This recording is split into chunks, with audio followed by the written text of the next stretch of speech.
Magandang hapon mga kapatid, Rainiel Pawit po at ngayon alas 2:25 ng hapon ay pinuntahan na natin itong Ground Zero na pinaniniwala ang pinagtapunan ng mga missing sabungero dito sa may Taal Lake. Bahagi pa rin ito ng Laurel, Batangas. At ito na yung ating PCG, Technical Diving Team.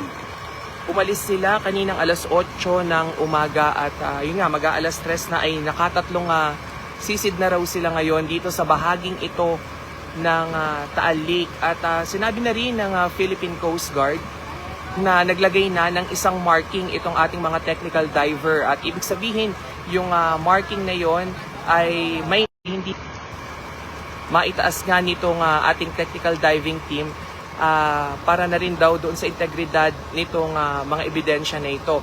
So sa ngayon kinukumpirma pa natin kung maiaakyat sa mga oras na ito yung nasabing ebidensya. At ito, southeast na bahagi nitong Ground Zero na sinisid din kahapon ay nag-move ng 20 meters pa, no? Mas malayo pa na 20 meters itong PCG para nga mapalawig pa itong search and retrieval operation. So sa ngayon, yung isa raw sa mga pangunahing hamon dito sa ating technical diving team ay yung labo ng tubig dito sa ilalim. Kung kahapon ay may bahagya pang nakikita dito nga sa ilalim, ay ngayon daw ay totally naging zero visibility na nga yung estado ng tubig.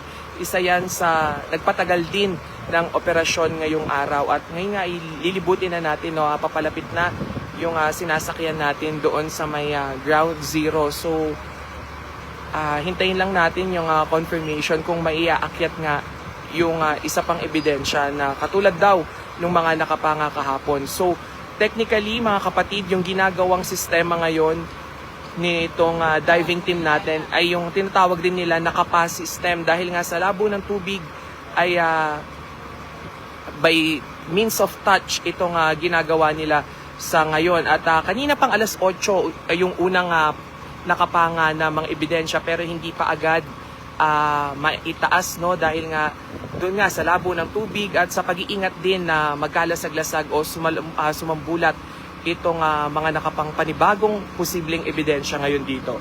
Mga kapatid, kaninang tanghali ay nakausap din natin yung lokal na pamahalaan naman nitong Laurel, Batangas, at sinabi nga nila na bumagsak na yung industriya ng pangisdaan dito sa bayan na ito. Kung dati ay meron silang daily average na 10 tons, no, or 40 tons ng inaangkat na isda dito sa may lawa ng Taal. Sa ngayon daw ay swerte na yung kung makakuha pa sila ng 8 tonelada kada araw. So yung ilan sa mga banging isda ay hindi na alam kung paano ngayon itatawid yung kanilang pang-araw-araw na pamumuhay, dahil wala rin kasiguraduhan kung kailan matatapos itong search and retrieval operation na ginagawa naman ng PCG.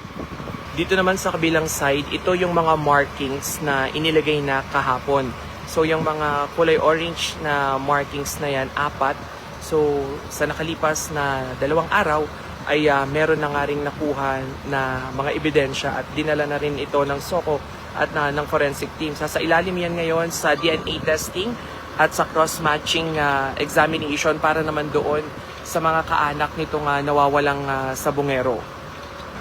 Sabi ng Philippine Coast Guard, pareho nung lalim yung kanilang sinisisid simula nung mga nakalipas na araw. So 50 feet to 70 feet yung lalim nitong Ground Zero. So sa mga susunod na araw ay inaasahan na mas palalawigin pa nila yung 100 meter by 100 meter radius na kanilang minomonitor sa ngayon.